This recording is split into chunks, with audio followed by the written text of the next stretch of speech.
രാഹുൽ ഗാന്ധി പ്രഖ്യാപിച്ച വീട് ആ വീട് നിർമ്മിക്കാനും പൂർത്തീകരിക്കുന്നതിനും വേണ്ടിയിട്ടുള്ള സ്ഥലമെടുപ്പ് നടപടി കോൺഗ്രസിൻ്റേത് അവസാന ഘട്ടത്തിലാണ്.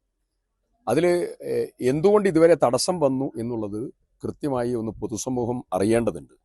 അതിലേറ്റവും പ്രധാനം സർക്കാർ ഉദ്യോഗസ്ഥന്മാരെ വെച്ച് നമ്മൾ പരിശോധിക്കാൻ കൊടുത്ത ഡോക്യുമെന്റിൽ വളരെ മൈന്യൂട്ടായതും കോംപ്ലിക്കേറ്റഡ് ആയിട്ടുള്ള ഇഷ്യൂ ആക്കി ഡെവലപ്പ് ചെയ്യാൻ വേണ്ടി ശ്രമം നടത്തിയതായ കാര്യങ്ങളാണ്.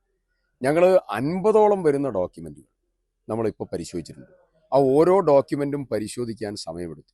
നേരത്തെ ഞങ്ങൾ ഒരു ലാൻഡിന് ഞങ്ങൾ ഡോക്യുമെന്റ് പരിശോധിച്ചു, ലാൻഡ് ബോർഡിൽ നിന്ന് ക്ലിയറൻസ് കിട്ടി. ആ ലാൻഡ് ബോർഡിൽ നിന്ന് ക്ലിയറൻസ് കിട്ടിയപ്പോൾ ഞാൻ അവരോട് ഒരു മറുപടി കത്ത് മുഖാന്തരം ഞാൻ ചോദിച്ചു, ഇതിൽ എന്തെങ്കിലും കുഴപ്പങ്ങളുണ്ടോ എന്നുള്ളത് റിട്ടേൺ ആയിട്ട് തരണം എന്നുള്ളത് പറഞ്ഞു. അപ്പം ലീഗിന്റെ ഭൂമിയിൽ അവർ കോംപ്ലിക്കേറ്റഡ് ഇഷ്യൂ ഉണ്ടാക്കാനുള്ള ശ്രമം നടത്തുന്ന സമയത്താണ്. അപ്പോൾ അതിന് മറുപടി വന്നു, ഇതിൽ നിലവിൽ പരിശോധിച്ചതിലൊന്നും കുഴപ്പമില്ല എന്നുള്ള മറുപടി പറഞ്ഞു. അപ്പം ഞാൻ വീണ്ടും ഒരു കത്ത് കൊടുത്തു, നിലവിൽ പരിശോധിച്ചത് എന്നുള്ളത് പോരാ, ഇതിന് ഏതെങ്കിലും സമയത്ത് എന്തെങ്കിലും കുഴപ്പമുണ്ടോ